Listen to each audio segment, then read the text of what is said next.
Good morning, students. Today we will go through the chapter 14, the quest for extraterrestrial life. Quest का मतलब होता है खोज. Extraterrestrial life का मतलब है वो चीज़ें का पता लगाना जो अर्थ के लिमिट से बाहर हैं, यानी हमारे प्लैनेट अर्थ के बाहर जो चीज़ें हैं, यानी स्पेस में, आउटर स्पेस के बारे में हम बात करेंगे इस चैप्टर में. So let us start. I am reading the reading part first. As humans through the ages have always wondered if we are the only intelligent being or if there are others like us. तो एक human की तरह इंसान हमेशा यही सोचते आए हैं कि क्या सिर्फ हम ही एक सर्वाइवर्स हैं, क्या हम ही ऐसे intelligent human beings, living creatures हैं, या फिर हमारे अलावा आउटर स्पेस में यानी अर्थ के बाहर कोई और भी लोग हैं जो हमारी तरह इंटेलिजेंट हैं या फिर टेक्नोलॉजी में इतने डेवलप्ड हैं. Somewhere out there, obscured by the vastness of space. तो क्या है obscure का मतलब अज्ञात, जिसका हमें पता ही नहीं. हो सकता है कि ये जो इतना विशाल सा, vastness का मतलब विशाल, जो इतने दूर तक फैला हुआ इतना वास्ट एक्सपैंड स्पेस है, यहाँ पे कोई और भी ऐसे लिविंग बींग्स हों दूसरे प्लैनेट्स पे जैसे कि हम ह्यूमन बींग्स हैं. Over the years, astronomers have tried to find the answer to this quest for extraterrestrial life. और इतने सालों से, कितने सालों से एस्ट्रोनॉट्स इस चीज़ की खोज में लगे हुए हैं कि पता चल सके, हमें किसी भी तरह पता लग सके कि एक्स्ट्रा टेरेस्ट्रियल लाइफ यानी आउटर स्पेस में भी ऐसी लाइफ है, ऐसे ह्यूमन बींग्स, क्रीचर्स, सर्वाइवर्स हैं जो कि इंटेलिजेंट हैं और डेवलप्ड हैं. Now read and find out more about their discoveries. अब हम इस चैप्टर में पढ़ेंगे कि हमारे साइंटिस्ट ने अब तक क्या क्या डिस्कवरीज, इन्वेंशंस इस फील्ड में की हुए हैं जिससे हमें एक्स्ट्रा टेरेस्ट्रियल लाइफ के बारे में कोई इन्फॉर्मेशन मिल सके. So let us start the chapter. Is there anybody out there? क्या आउटर स्पेस में अर्थ से बाहर कोई है ऐसा लिविंग क्रीचर जो हमें सुन सके, हमें देख सके? Throughout history people have looked skywards and wondered if there was anybody else out there. तो कितने ज़माने से, सदियों से लोग जो है स्काई की तरफ, आकाश की ओर देखते आए हैं. Wondering if anybody else out there, कि ऊपर आसमान से कोई क्या हमें देख रहा है, क्या कोई और भी क्रीचर है जो हम पे नज़र रखे हुए हैं. There are hundreds of billions of stars in our galaxy the milky way, many with their own solar systems and planets. तो स्पेस में क्या है, बहुत सारे गैलेक्सीज़ मिल्की वे हैं, जैसे कि हमारा सोलर सिस्टम एक पार्ट है मिल्की वे का, एक प्लैनेट हमारा अर्थ है, वैसे ही बहुत सारे अदर गैलेक्सीज़ भी यूनिवर्स में हैं. Are there any strange creatures somewhere on those multitudes of planets that look up at their own night sky and wonder the same thing. तो क्या कह रहे हैं राइटर, कह रहे हैं कि क्या कुछ ऐसे स्ट्रेंज, अजीब से क्रीचर हैं वहाँ आउटर स्पेस में. मल्टीट्यूड की मीनिंग क्या है? इन अ लार्ज नंबर, जो इतने लार्ज नंबर में अदर प्लैनेट्स भी हैं दूसरे गैलेक्सीज़ के, क्या उसमें भी ऐसे क्रीचर्स हैं जो हमारी तरह सोचते हों, स्काई की तरफ देखें और ऐसा सोचें कि दूर कहीं दूसरे प्लैनेट पे कोई और लिविंग क्रीचर है. Do you know that our solar system is just one planetary system among millions? तो हमारा सोलर सिस्टम तो सिर्फ एक है इतने सारे सिस्टम से, इतने सारे गैलेक्सीज़ में से सिर्फ एक है हमारा सोलर सिस्टम, जिस पे एक प्लैनेट अर्थ है जहाँ पे सर्वाइवर्स हमारी तरह ह्यूमन बींग्स हैं. इस तरीके से तो पता नहीं कितने millions of solar system are there. Universe में मिलियंस ऑफ सोलर सिस्टम है जिसका हमें पता तक नहीं, हमें अंदाज तक नहीं है. Astronomers have found more than 4,000 planets orbiting other stars, but estimates say there could be billions. लेकिन एस्ट्रोनॉमर्स ने तो अभी तक सिर्फ 4,000 प्लैनेट्स का ही पता किया है जो कि अदर स्टार्स का चक्कर लगा रहे हैं. जैसे हमारा प्लैनेट अर्थ सन का चक्कर लगा रही है, ऑर्बिट कर रही है, वैसे ही कितने सारे अदर प्लैनेट्स हैं जो दूसरे स्टार्स का, सन की तरह ही दूसरे स्टार्स का अदर प्लैनेट्स चक्कर लगा रहे हैं. Now moving to the next page. The question is, do any of these other planets have conditions suitable to support intelligent life? लेकिन हमारा क्वेश्चन तो ये है, क्या दूसरे प्लैनेट्स, जो अदर प्लैनेट्स हैं, उन पे भी ऐसे सपोर्टेबल कंडीशंस हैं, सर्वाइवल कंडीशंस हैं जैसे कि अर्थ पे हैं, ताकि उस पे सर्वाइवर्स रह पाएँ. जैसे हमारे प्लैनेट पे एटमॉस्फेयर सूटेबल है, वाटर है, एयर है, जिससे हम इंसान, ह्यूमन बीइंग या फिर लिविंग क्रीचर सर्वाइव कर पा रहे हैं, क्या ऐसा ही सूटेबल कंडीशंस अदर प्लैनेट्स पे भी है? Then radio astronomy and SETI, serious scientific efforts to search for extraterrestrial life started after the advent of radio technology in 1900s. So जो साइंटिफिक एफर्ट है उसका रिसर्च एक्स्ट्रा टेरेस्ट्रियल लाइफ में कब start हुआ? At the advent of radio technology. तब start हुआ जैसे ही advent यानी कि जैसे बिगनिंग हुई थी जब रेडियो टेक्नोलॉजी की इन 1900 सेंचुरी की शुरुआत से ये सर्च साइंटिस्ट का शुरू हुआ। Radio technology uses electromagnetic waves for signalling and communicating. आपको पता ही होगा कि रेडियो टेक्नोलॉजी में इलेक्ट्रोमैग्नेटिक वेव्स का यूज़ किया जाता है जिससे सिग्नल भेजा जाता है या फिर रिसीव किया जाता है कम्युनिकेशन के लिए, बातचीत के लिए। जैसे पुराने टाइम पे जब टीवी नहीं था तो रेडियो के थ्रू ही सिग्नल्स भेज करके उस पर चीज़ों को सुनते थे हम। अब तो हमारा डेवलपमेंट बहुत ज़्यादा बढ़ चुका है तो हम टीवी या फिर कंप्यूटर्स पे सारे की सारी चीज़ें देखते सुनते हैं, अब रेडियो का यूज़ तो नहीं करते। लेकिन रेडियो वेव्स स्टार्टिंग में ही रेडियो टेक्नोलॉजी जब डेवलप हुई थी तभी सारा का सारा medium of communication electromagnetic waves से होता था। These radio waves are between the frequency range 30 hertz and 300 gigahertz, और रेडियो वेव्स की फ्रिक्वेंसी होती है 30 हर्ट्ज से 300 गीगाहर्ट्ज। सो ये फ्रिक्वेंसी की यूनिट है hertz and gigahertz. Using this technology, astronomers started using large radio antenna. तो इसी टेक्नोलॉजी के यूज़ करते हुए एस्ट्रोनॉमर्स लार्ज रेडियो, बड़े साइज़ के रेडियो एंटेनास का यूज़ करते थे ताकि क्लियर सिग्नल्स रिसीव किए जाएं। Commonly known as radio telescope, और उन बिग एंटेनास को कहते हैं radio telescope. To receive and analyse radio waves and signals from space, ताकि जो भी रेडियो वेव्स या सिग्नल्स स्पेस से आएँ वो हम रिसीव कर पाएँ। as well as find the position of stars and other objects in the space। और इसी रेडियो वेव्स की वजह से सिग्नल्स जो हमें रिसीव होते हैं उसी से हम क्या पता लगा पा रहे थे? पोजीशन ऑफ स्टार्स, यानी हमारे प्लैनेट अर्थ और स्टार्स के बीच में क्या डिस्टेंस है, क्या पोजीशन है, इसका भी पता हमें रेडियो वेव्स के थ्रू चल रहा था। Thus began a new era in the field of radio astronomy। और उस टाइम क्या बिगनिंग हुई थी? Radio astronomy, and this was a very big invention in 1900s। In early 1960s, astronomers focused on search for extraterrestrial intelligence और SETI। तो SETI का full form क्या है? Search for extraterrestrial intelligence. 1960s में astronomers ने इस चीज़ पे focus किया कि एक्स्ट्राटेरेस्ट्रियल लाइफ है कि नहीं, उसको खोज करने में वो लग गया scientist. Where they try to detect signals specially radio and electromagnetic waves and light. और उस टाइम से साइंटिस्ट इस सिग्नल्स को रिसीव करने की कोशिश में लगे हुए हैं, स्पेशली जो रेडियो वेव्स या इलेक्ट्रोमैग्नेटिक वेव्स या लाइट सिग्नल्स रिसीव हों। अगर आउटर स्पेस में कोई और ह्यूमन है या फिर दूसरे प्लैनेट पे कोई सर्वाइवर्स हैं तो हमें कांटेक्ट करें सिग्नल्स सेंड करके।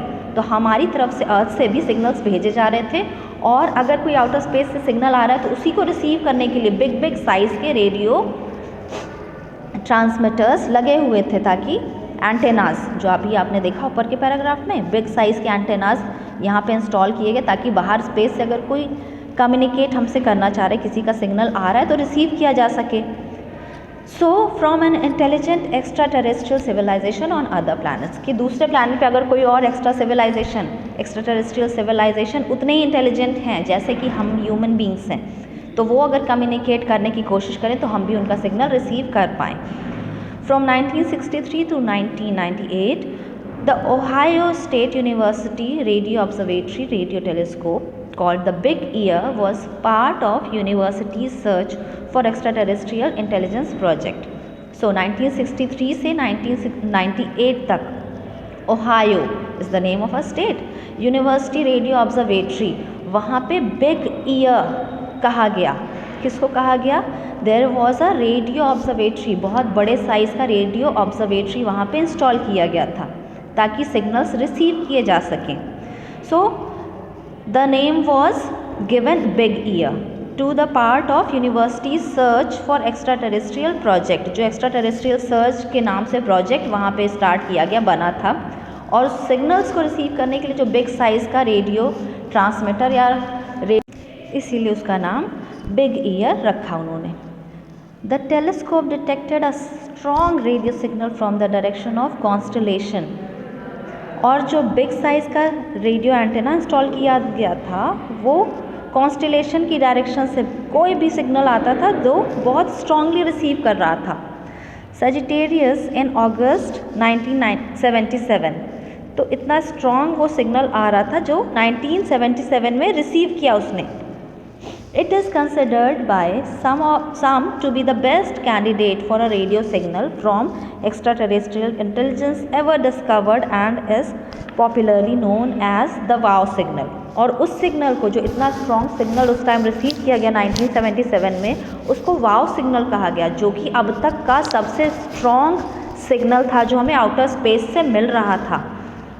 The signal lasted for 72 seconds, और वो सिग्नल 72 सेकेंड्स तक रिसीव हो रहा था, during which big ear was able to observe it but it was not been detected again since then. लेकिन उसके बाद से आज तक दोबारा कभी कोई सिग्नल हमें आउटर स्पेस से नहीं मिला जैसा कि उस टाइम मिला था, इसीलिए उस सिग्नल को क्या कहा गया, वाव signal. There have been many proposed theories for the origin of the signal, but none of them have been able to completely explain it। सारे एस्ट्रोनॉमर्स ने कई तरह की थ्योरी दी इस बारे में कि वो सिग्नल क्या रहा होगा, किस चीज़ से आया होगा, लेकिन कोई भी थ्योरी ऐसी नहीं मिली जो हमें पर्पस बता पाए कि वो सिग्नल किस चीज़ का रहा हो। फाइनल एंड रिजल्ट पे हम नहीं पहुंच पाए थे उस सिग्नल को लेकर के, because that signal only lasted for 72 seconds which was a minimum time limit. ये बहुत कुछ भी हमें उससे इंडिकेट नहीं हुआ कि आउटर स्पेस से वो किस चीज़ का सिग्नल था।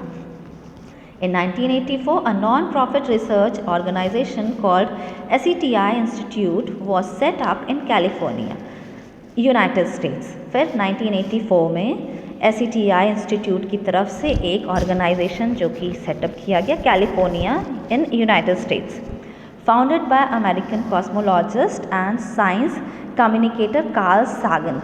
देन कार्ल सागन ने इसके फाउंडर थे, जो SETI का इंस्टीट्यूट कैलिफोर्निया में सेटअप किया गया, and radio astronomer Jill Tarter. So both of them, Carl Sagan and Jill Tarter, इन दोनों ने मिल करके इसको सेटअप किया। So it was an attempt to understand and explain the origin of life in the universe and apply the knowledge gained by the researchers to educate, inspire and guide future generation। तो ये जो setup इन्होंने किया, जो founders हैं Carl Sagan and Jill Tarter, इनका जो setup है SETI इंस्टीट्यूट। SETI का फुल फॉर्म हमने ऑलरेडी देखा कि search for extraterrestrial intelligence. So this institute was set up in California by these two people. These two are very big scientist and astronomers. So when they set up this institute there in California, इसकी वजह से क्या मिला, this explain the origin of life in universe. और उनसे जो हमें information मिल रही थी, इसकी वजह से रिसर्चर्स को एडुकेट करने में और इंस्पायर करने में, गाइड करने में बहुत help milli. Then in 2015, the Breakthrough Lesson Project was started with a funding of $100 million at Berkeley SETI Research Center at the University of California।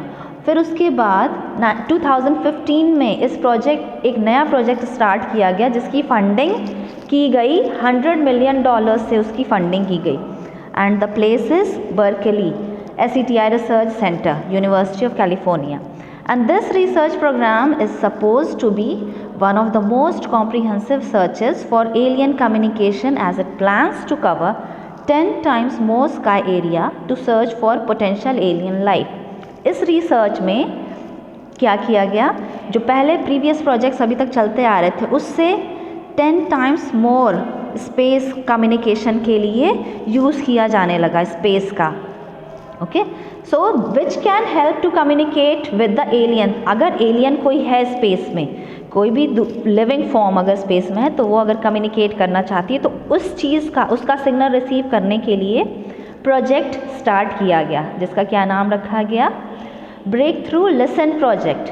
कि बाहर स्पेस से अगर कोई कम्युनिकेट करे तो उसकी आवाज़ हम सुन सकें, और उसकी फंडिंग के लिए $100 million का कंट्रीब्यूशन किया गया। In 2019, the Parkes Radio Telescope in Australia observed an unusual radio signal as part of the breakthrough listen project। और इसी प्रोजेक्ट के अंदर 2019 में, so see the time gap, 4 years के बाद 2019 में पार्क्स रेडियो टेलीस्कोप ऑस्ट्रेलिया में जो सेटअप है वहाँ पे एक अनयूजुअल रेडियो सिग्नल रिसीव किया गया, which was the part of this breakthrough project. The signal appear to have come from the direction of Proxima Centauri, और ये signal Proxima Centauri is the closest star of our system, our earth. Okay, Proxima Centauri एक star है जो हमारे अर्थ से सबसे close है, उधर के डायरेक्शन से ये सिग्नल रिसीव हो रहा था। So its characteristic seemed more like an artificial broadcast rather than a natural radio source। और इसका कैरेक्टरिस्टिक जो सिग्नल रिसीव हुआ था वो बिल्कुल ऐसा लग रहा था जैसे रेडियो से किसी ने सिग्नल सेंड किया और ब्रॉडकास्ट किया हो। However, researchers believe that although the signal had some properties that set it apart from typical natural radio emission, it would most likely turn out to be noise or interference caused by radios on earth। लेकिन last में इसका क्या reference निकाला scientist ने, researchers ने ये observe किया कि ये कोई आउटर स्पेस से सिग्नल ना हो करके रेडियोज़, जो डिफरेंट रेडियोज़ स्टेशन सेटअप हैं अर्थ में, उसके आपस के सिग्नल्स जब इलेक्ट्रोमैग्नेटिक वेव्स एक दूसरे से टकरा रहे हैं उसकी आवाज़ ये रिसीव हुई है। So it would most likely turn out to be noise और interference caused by radios on Earth. Earth पे ही जो रेडियो स्टेशन सेटअप है उसी की वजह से ये आवाज़ इंटरफेरेंस से प्रोड्यूस हुई है। और perhaps it is a new kind of natural phenomena that is yet to be discovered.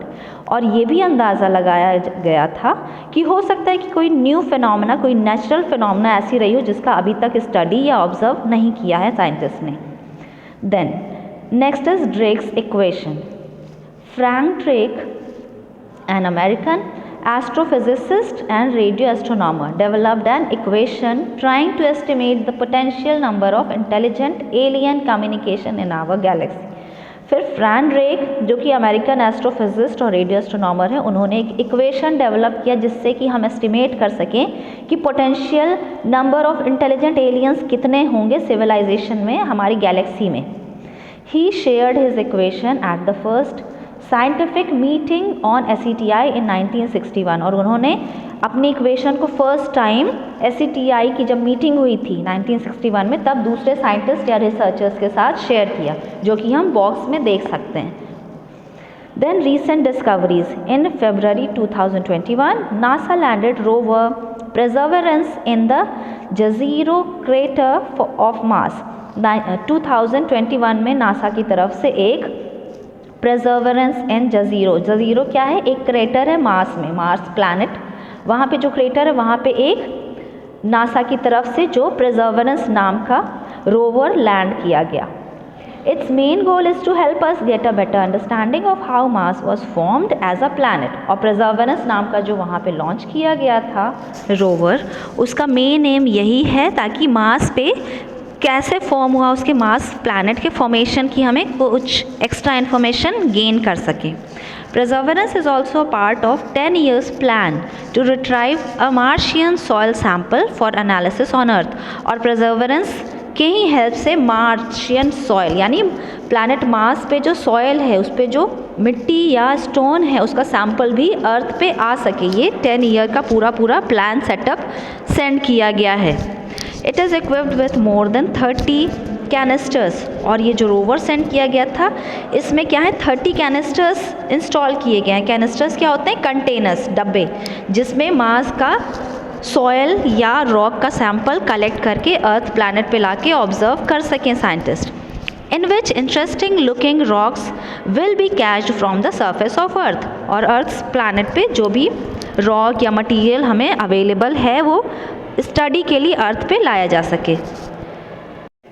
An European rover will arrive on Mars in 2028 to collect the samples and load them onto a NASA spacecraft called the Mars Ascent Vehicle। और इस ascent vehicle जो Mars पे जाएगा 2028 में, वो samples Mars से collect करके ascent vehicle पे रखेगा।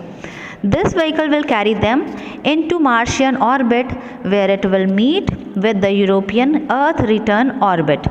और यही जो असेंट व्हीकल है वो उसको मीट करेगा, जो रोवर सेंड किया गया है मार्स पे, तो मार्शियन ऑर्बिट में यानी मार्स के चारों तरफ वो रोटेट करते हुए फिर यूरोपियन अर्थ रिटर्न ऑर्बिट में आएगा, जहाँ से अर्थ पे वो सैंपल वापस रोवर के थ्रू कलेक्ट करके आ पाए, which will finally bring the samples back to earth, और वो सैंपल फिर वापस अर्थ पे आएगा। यानी इस प्रोसेस को जो परसेवरेंस 2021 में भेजा गया था नासा की तरफ से, वो मार्स पे जब जाएगा, उसके बाद फिर जब वहाँ से सैंपल कलेक्ट करके असेंट व्हीकल पे 2028 में वो वापस अर्थ पे, अर्थ की ऑर्बिट में वो आएगा। While Mars is a barren planet now, it could have been a habitable planet in the past. अभी हमें जो मार्स प्लैनेट दिख रहा है वो क्या है? वो बैरन है। बैरन का मतलब बंजर है। तो पुराने टाइम में हो सकता है कि वो हैबिटेबल प्लैनेट रहा हो, यानी पे सर्वाइवल उस पर पॉसिबल रहा हो। When it had a thicker atmosphere that might have been suitable for life. और हो सकता है कि पुराने टाइम पे वहाँ पे पहले थिकर एटमॉस्फेयर रहा हो, यानी कि वहाँ पे जो एसेंशियल एलिमेंट ऑफ सर्वाइवल हैं, यानी कि ऑक्सीजन का प्रेजेंस रहा हो पुराने टाइम पे, ताकि अर्थ लाइफ का सर्वाइवल मार्स पे पॉसिबल हो। The sample will be thoroughly inspected for science of life that may have died out aeons ago. और हो सकता है कि जो पुराने टाइम पे लाइफ रहा हो वो पहले ही विलुप्त हो चुका, तो इसीलिए जो सैम्पल आएगा मार्स से अर्थ पे, उसमें हर एक चीज़ को ऑब्ज़र्व किया जाएगा कि क्या वहाँ पे सर्वाइवल पहले था या फिर किसी टाइम पे वहाँ पे सर्वाइवल रहा हो और ख़त्म हो चुका हो। ईऑन्स का मतलब अनंत काल, यानी बहुत पहले ही वहाँ पे सर्वाइवल एक्सटिंक्ट हो चुका है किसी भी लिविंग क्रीचर का। तो पॉसिबिलिटी सारी हैं, जब ऑब्ज़र्व किया जाएगा वहाँ के सैम्पल्स को तब हम रिज़ल्ट तक पहुँच सकते हैं। Then in 1984 a Martian meteorite known as Allan Hills 84001 was found in the Allen Hills in Antarctica। तो 1984 में क्या है, एक मेटियोर फाउंड किया गया, पाया गया। कहाँ पे? एलन हिल्स में, जो कि अंटार्कटिका में है। वो मेटियोर क्या है? मार्स से ही टूट करके अर्थ पे आया होगा और उसका नाम रखा गया है Elon Hills 84001। Many years later, a group of scientists claim to have found microscopic fossils of Martian bacteria inside it। और कुछ साइंटिस्ट का ये कहना है कि अंडर माइक्रोस्कोप उनको फॉसिल मिला है उसी एलन हिल का, जो टुकड़ा आया है, जो मेटेराइट आया है मार्स से, उस पर फॉसिल मिला है। Then although these results have been hotly contested, they keep the hopes up for the discovery of sign of life on Mars। इसीलिए हम होपफुल हैं कि हो सकता है कि उस पे प्लैनेट मार्स पे कभी लाइफ का सर्वाइवल रहा हो, but we still don't know what is the final result. There was a hot discussion among the scientist के बीच में बहस हुई थी इस मुद्दे पे कि हो सकता है जो उस पर माइक्रोस्कोप फॉसिल पाया गया वो अर्थ से ही किसी तरह उस पर डिपॉजिट हो गया हो, या फिर ये भी पॉसिबिलिटी है कि प्रीवियस टाइम में वहाँ पे सर्वाइवल रहा हो प्लैनेट मार्स पे और इसीलिए उस मेटेराइट पे फॉसिल मिला है। Than anything can be the possibility. Next, a major concern with this approach to looking for life on other planets is ensuring that samples aren't contaminated with microorganisms from Earth। और इस चीज़ का भी बहुत ज़्यादा ज़रूरत है ध्यान देने की कि जो भी सैम्पल्स मार्स से अर्थ पे आएँ वो कंटामिनेशन से फ्री रहें। कंटामिनेशन का मतलब है दूषित ना हो, यानी कि दूसरी चीज़ उस पर ना डिपॉजिट हो जाए जब वो सैम्पल्स अर्थ पे लाए जा रहे हों, यानी उसका एक्सपोजर, सैम्पल्स का एक्सपोजर अर्थ के एनवायरनमेंट में ना के बराबर हो, ताकि जो रियल कंटेंट होगा उस सैम्पल पे, जो भी मार्स प्लैनेट से हमें इंफॉर्मेशन चाहिए, वो उस सैम्पल से हम क्लियरली ऑब्जर्वेबल हो वो samples. To keep the result as pure as possible, spacecrafts and equipments are cleaned with chemicals and are heated। और इसीलिए जो स्पेसक्राफ्ट गए हैं वहाँ पे भेजे जाते हैं वो हमेशा क्लीन करके केमिकल से क्लीन किए जाते हैं और हीट किए जाते हैं, ताकि उस पर कोई बैक्टीरिया का डिपॉजिट बिल्कुल भी ना हो कि सैम्पल्स कंटामिनेट हो पाएँ। Space agencies like NASA and European Space Agency have strict protocols for overseeing this work, supervised by a planetary protection department। और इस चीज़ का ख्याल रखने के लिए एक अलग से डिपार्टमेंट है, प्लानिटरी प्रोटेक्शन डिपार्टमेंट के नाम से, जो इस चीज़ का ध्यान रखना है, जिनका काम यही है कि वो ध्यान रखें कि कोई भी कंटामिनेशन सैंपल्स जो आ रहे हैं अर्थ पे उस पर कोई कंटामिनेशन ना हो। Companies that build parts for spaceship and rover have biologically controlled clean rooms in which to build completely sterile spacecraft। और जहाँ पे स्पेसक्राफ्ट के पार्ट्स डेवलप किए जाते हैं, क्रिएट किए जाते हैं, बनाए जाते हैं, मैन्युफैक्चर होते हैं, वो प्लेस भी बिल्कुल क्लीन होता है, अंडर कंट्रोल सारी चीज़ें बनती हैं। Planetary protection is split into 2 components। Forward contamination is the introduction of life from Earth onto other planets, while backwards contamination is concerned with the small yet real possibility of extraterrestrial life brought back to Earth contaminating the environment। तो planetary protection is split in 2 components। 2 तरीके के component से protection करना ज़रूरी है samples का। एक तो ये कि जब वो सैंपल अर्थ पे आएँ तो अर्थ के एटमॉस्फेयर के हिसाब से वो कंटामिनेट ना हो जाएं, और दूसरा इस बात का ध्यान रखा जाता है कि जब वो आउटर स्पेस से कोई भी चीज़ अर्थ पे आ रही है तो वो भी कुछ अपने साथ ऐसा कंटामिनेशन लेकर ना आए जिसकी वजह से अर्थ का एटमॉस्फेयर कंटामिनेट हो जाए। तो ये 2 तरीके के प्रोटोकॉल्स हैं, जिसको क्या कह रहे हैं, फॉरवर्ड कंटामिनेशन और backward contamination. Okay, the next scientists are trying to learn from previous mistake in human history। और साइंटिस्ट हमेशा जो पुरानी गलतियां हो चुकी हैं ह्यूमन हिस्ट्री में उससे सीखते आए हैं। Where introducing foreign disease and organisms to colonize lands like Australia, America, Hawaii devastated the indigenous ecosystem। तो पुराने टाइम में ऐसा होता रहा है कि दूसरी जगह पे जब फॉरेन डिजीज़ेस जो हैं एक देश से दूसरे देश पे या दूसरी कंट्रीज़ में जब इंटरेक्शन होता है, लोग आते जाते हैं जब बिना किसी सेफ्टी प्रिकॉशन के, तो बायोलॉजिकल वेपन की तरह वो काम करते हैं डिजीज़ेस। जैसे कि हम ऑलरेडी पैंडमिक्स झेल चुके हैं, जैसे वैसे ही जब ऑस्ट्रेलिया, अमेरिका या हवाई से इंडिजिनस यानी देशज, जिसको क्या कहेंगे हम, एक्सिस्टिंग नेचुरली और having always lived in a place, तो जो लोग वहाँ पे रह रहे हैं पहले से वो ऑलरेडी उस टाइप के डिजीज़ से अपने आप को हैबिचुअल हो चुके हैं, इसीलिए उनके अंदर वो इन्फेक्शन नहीं होता। लेकिन जब इंटरेक्शन होता है, कम्युनिकेशन होता है, तो डिजीज़ का स्प्रेड होता है। तो जब new type of foreign disease आता है किसी कंट्री में तो लोग उसकी वजह से बीमार पड़ जाते हैं। इसीलिए कंटामिनेशन का हमेशा ध्यान रखना चाहिए जब भी आप फॉरेन सिटीज़ में, कंट्रीज़ में ट्रैवल करें तो। Then scientist don't want earth micro organism accidentally carried to Mars or other planets to compete with and potentially destroy native life forms on those worlds। और साइंटिस्ट ये नहीं चाहते कि कोई भी ऑर्गेनिज्म या माइक्रोस्कोप अर्थ से दूसरे प्लैनेट पे चला जाए। हो सकता है कि दूसरे प्लैनेट पे कोई ऑर्गेनिज्म, कोई भी माइक्रोस्कोपिक ऑर्गेनिज्म सर्वाइव कर रहा हो और अर्थ का माइक्रो ऑर्गेनिज्म वहाँ जा कर के ओवरवेल्म कर ले, यानी कि कैप्चर कर ले उस प्लैनेट को और वहाँ का जो नेचुरल इकोसिस्टम एनवायरनमेंट है वो डिस्ट्रॉय हो जाए। Similarly concerns exist with introducing potential Martian micro organisms to earth. और ठीक वैसा ही कंसर्न इस बात को भी लेकर के है कि जब आउटर स्पेस से कोई चीज़ अर्थ में, हमारे एटमॉस्फेयर में आ रही हो, उसकी वजह से अर्थ का इकोसिस्टम भी डिस्टर्ब ना हो, कोई ऐसा माइक्रो ऑर्गेनिज्म अर्थ में ना आ जाए जिसकी वजह से ह्यूमन बींग्स को या फिर अदर लिविंग क्रीचर्स अर्थ पे जो हैं उनको किसी तरीके का प्रॉब्लम हो। For this reason, to minimize any possible impact, all areas with potential for water on Mars are off limits। तो इसीलिए इसी रीज़न से कोई भी पॉसिबल इम्पैक्ट ना पड़े, कोई भी दुष्प्रभाव या बुरा इफेक्ट ना पड़े, इसीलिए potential for water on Mars are off limits।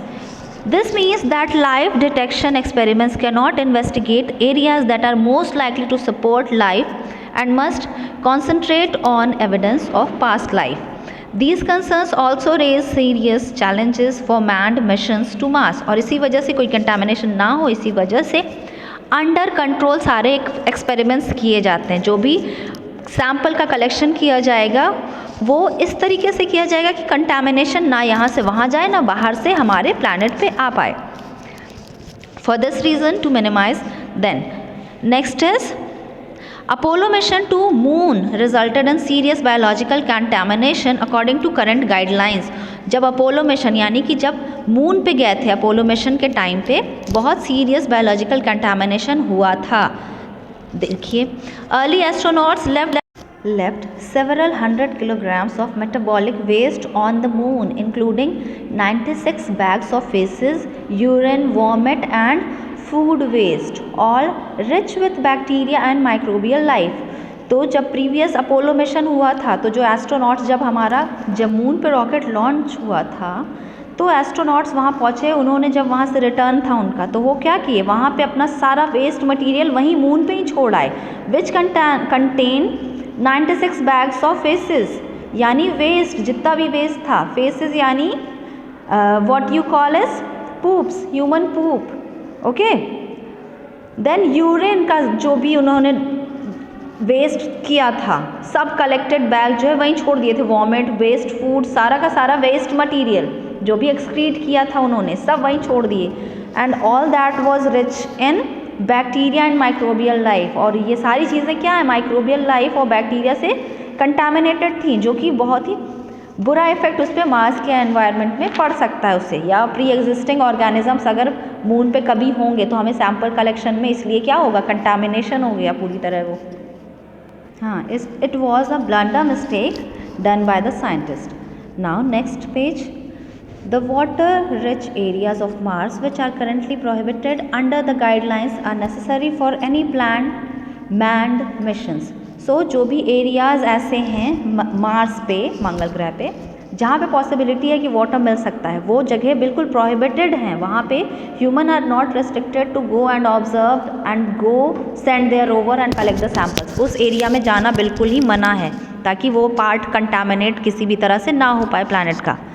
Water is an essential source for astronauts to drink, make oxygen and rocket fuel. And water, we already know कि सबसे essential part है सर्वाइवल का, जिसको astronauts drink करते हैं, oxygen create बना सकते हैं और रॉकेट में फ्यूल की तरह भी यूज़ किया जा सकता है। It is infeasible to carry everything we need with us from Earth.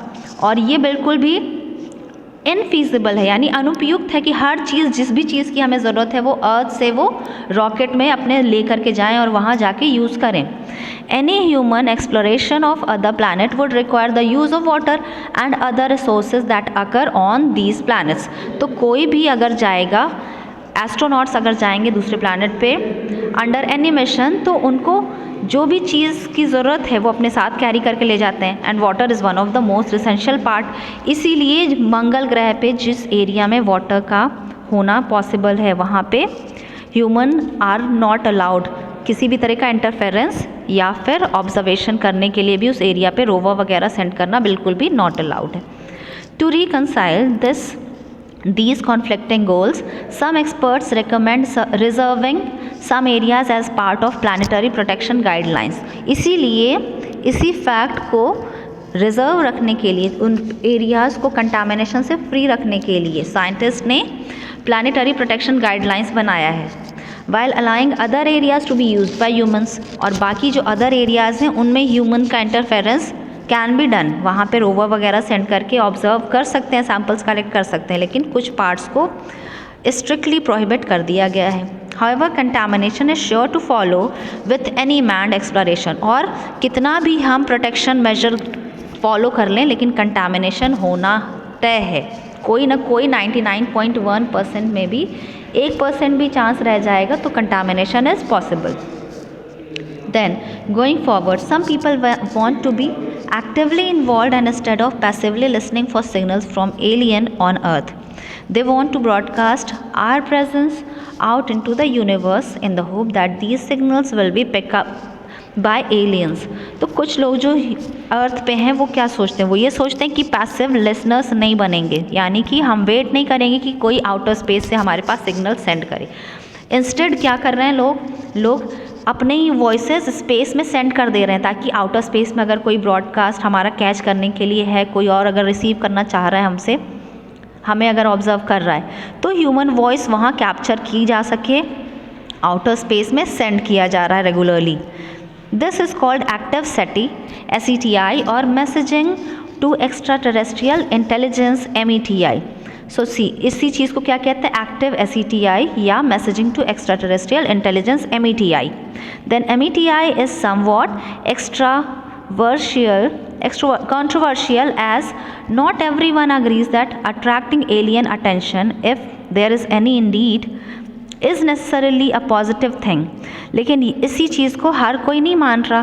कुछ लोग तो सोच रहे हैं कि अपना मैसेज वॉइस फॉर्म में वो सेंड कर दें स्पेस में, लेकिन सब लोग इस चीज़ को अग्री नहीं कर रहे कि what is the need to attract alien if there is any. ज़रूरत क्या है कि किसी एलियन को हम अट्रैक्ट करें अपने प्लानट अर्थ की तरफ, अगर कोई एलियन है आउटर स्पेस में तो. Some critics cite the history of human colonization of previously inhabited lands, such as colonization of Americans, as a warning of what could potentially happen if we attract the wrong kind of attention. तो कुछ लोगों का critics site यानी कुछ आलोचकों का ये भी मानना है जैसे history of human colonisation is of previously inhabitant lands, जैसे कि स्टार्टिंग कैसे हुई, बिगनिंग कैसे हुई ह्यूमन लाइफ की अर्थ पे, as the colonisation of Americans, as a warning of what could potentially happen. और इस तरीके की वार्निंग है एक तरीके की है कि अगर कोई एलियन हमारे बारे में जानेगा तो ही might come and capture our land. जैसे कि हमारे ऊपर ऑलरेडी किसी ना किसी का आपस में कंट्रीज़ का हमेशा ही वॉर्स होते रहे हैं कि एक दूसरे के लैंड को कैप्चर कर लें, वैसे ही सेम तरीके से एलियंस अगर जानेंगे कि there is a survival, there is a planet where survival is possible, तो एलियंस क्या करेंगे, वो भी अटैक कर सकते हैं ताकि लैंड कैप्चर कर सकें जिस पे वो रूल कर सकें. There have been numerous attempts at SETI, active SETI. In November 1974, a signal from Arecibo Observatory was sent towards a globular cluster. तो नवंबर 1974 में a signal was sent, Arecibo Observatory से एक सिग्नल सेंड किया गया था space में. Similar messages were sent at intervals through year 2000s. और इसी तरीके के कई मैसेजेस थोड़े थोड़े रेगुलर इंटरवल्स पे थोड़ी थोड़ी रुक रुक करके सिग्नल्स सेंड किए जाते रहे 2000 तक, जब ईयर 2000 था तब तक. From Evpatoria planetary radar. The breakthrough project started a competition in 2015 to devise a digital message representation of humanity and Earth to be transmitted into deep space. और 2015 तक ये बिल्कुल होड़ मच गई थी लोगों की, बिल्कुल लोग सब के सब चाहते थे कि वो एक वॉइस मैसेज बनाएं और आउटर स्पेस में सेंड कर दें to show that there is humanity and there is survival of life on earth. In December 2020, the Earthlink project was launched by SETI Institute. It started with a call to people everywhere to upload bits of songs that will be combined into a single global composition. Year 2020 दिसंबर में there is Earthlink project जो कि SETI की तरफ से start किया गया. उसके अंदर क्या कहा गया, उसके अंदर लोगों से उनके ऑडियोज़, छोटे छोटे बिट्स, थोड़े थोड़े टाइम के ऑडियोज़ कहा गया सॉन्ग्स के फॉर्म में अपने वॉइस को रिकॉर्ड करके अपलोड कर दें. और उसके बाद क्या करेंगे, वहाँ पे सबको कलेक्ट करके सारे ऑडियो जितने भी लोग सेंड करेंगे अपनी ऑडियो, उनको कंबाइन करके एक सिंगल फॉर्म में कन्वर्ट करके उसको स्पेस में सेंड करना का प्रोजेक्ट बनाया गया. The composition will be launched into space in summer 2021. और उसका कॉम्बिनेशन पूरा कंपोज जितना करके लोग सेंड करेंगे सबका कॉम्बिनेशन करके सबको एक फाइल बना करके उसको 2021 समर में सेंड कर दिया जाएगा, स्पेस में लॉन्च कर दिया जाएगा. Alongside a copy of Wikipedia and Rosetta Project, a sampling of 1500 human languages. And Rosetta Project के अंडर 1500 लैंग्वेजेस में इस सैम्पल को विकीपीडिया पे यानी कि आम लोगों तक ये चीज़ पहुंच सके, ये वॉइस जो सेंड किया जाएगा वो पहुंच सके, इसको कन्वर्ट करके 1500 ह्यूमन लैंग्वेजेस में ट्रांसमिट किया जाएगा. The music is not just intended to be a message to universe but a mirror to people on earth and a chance to show that we are all the same. और इसी चीज़ को positive way में show करने के लिए ये भी कहा गया कि ये it is a message to show that we human are united, यानी आपस में हमारे कितने यूनिटी है, we human on earth all are the one. एकता दिखाने के लिए भी इस मैसेज को सेंड किया गया. ये चीज़ बताई जा रही है कि we human although we are having different languages, we belong to different places, but we are as a unit. We are all the same. Even though no definite proof of signals from alien intelligence has been observed, it has been estimated that we have searched just 1 or 2 nearby sun-like stars out of 100 million suitable candidates. और अभी तक हमें कोई भी signal proof ऐसा alien के होने का प्रूफ कोई नहीं मिला है. कोई भी सिग्नल हमें अभी तक आउटर स्पेस से नहीं मिला है जिससे प्रूव हो सके कि कोई एलियन है आउटर स्पेस में. लेकिन अभी तक हमारा सर्च भी बहुत ही लिमिटेड रहा है. अभी तक हम अपने सन या फिर आसपास के स्टार्स तक पहुंच पाए हैं. 100 मिलियन सूटेबल कैंडिडेट्स. और क्या हैं, हमारे सन के जैसा कई सन, 100 मिलियन से भी ज़्यादा सन हो सकते हैं जिसके प्लैनेट्स, कई प्लैनेट्स हो सकते हैं जहाँ पे सर्वाइवल ऑफ लाइफ पॉसिबल है. Research along these lines promise to expand and advance our knowledge and technology as well as reshape our understanding of our place in the universe. और हमारा research यानी हमारा दायरा जितना बढ़ता जाएगा, जितना स्पेस में हम रिसर्च करते जाएंगे, उतनी हमारे पास इंफॉर्मेशन कलेक्ट होती जाएगी और हमें पता चलता जाएगा कि यूनिवर्स कितना वास्ट है, कितनी टेक्नोलॉजीज़ आगे भी अगर हो सकता है कि एलियन है उनके पास भी कोई डेवलपमेंट होगा, कोई न्यू टेक्नोलॉजी हो सकती है कि हमें कभी शायद आउटर स्पेस से कोई सिग्नल मिल जाए. So we keep on growing in our information and knowledge keeps on growing. Thank you so much for watching.